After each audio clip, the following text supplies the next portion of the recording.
係，但係唔使驚，但係聽下，呢個係咩啊？係我嘅膊頭，我有個膊頭俾你撐住，嚟搭住你膊頭。係啊，我諗即係最緊要放榜嗰個心情咧，都係盡量開心啦，輕鬆啦。因為其實當我哋面對住一啲難關嘅時候，調整自己心態好緊要，亦都係人生好重要嘅一個嚟嘅。咁所以緊張都係代表住你好在意你今次嘅成績啦。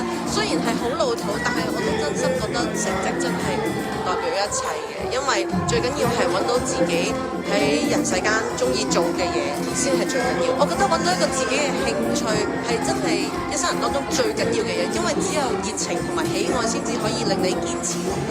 所以雖然你呢一刻好緊張都好，加油捱埋佢，跟住就可以去揾自己喜歡嘅嘢啦。阿姐一路傍住你，香港賽馬會傍住你成長嘅每段路。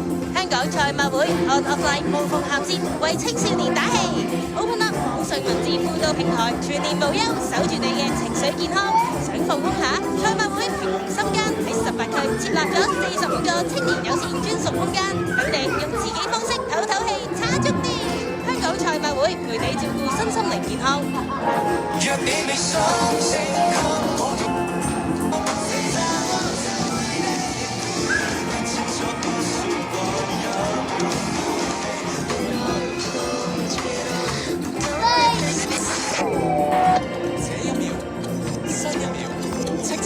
903 12點，食安中心提你，生蠔係高風險食物，孕婦、小童、長者、免疫力弱嘅人應該避免進食啊。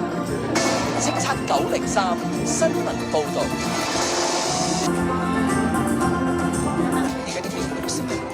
個人資料私隱專員公署表示，至今收到一宗懷疑涉及藝人女方行車嘅錄影片段嘅投訴，署方早前已經要求相關社交平台刪除片段，指車廂係屬於半私人空間，司機未經同意流出片段係涉嫌違法。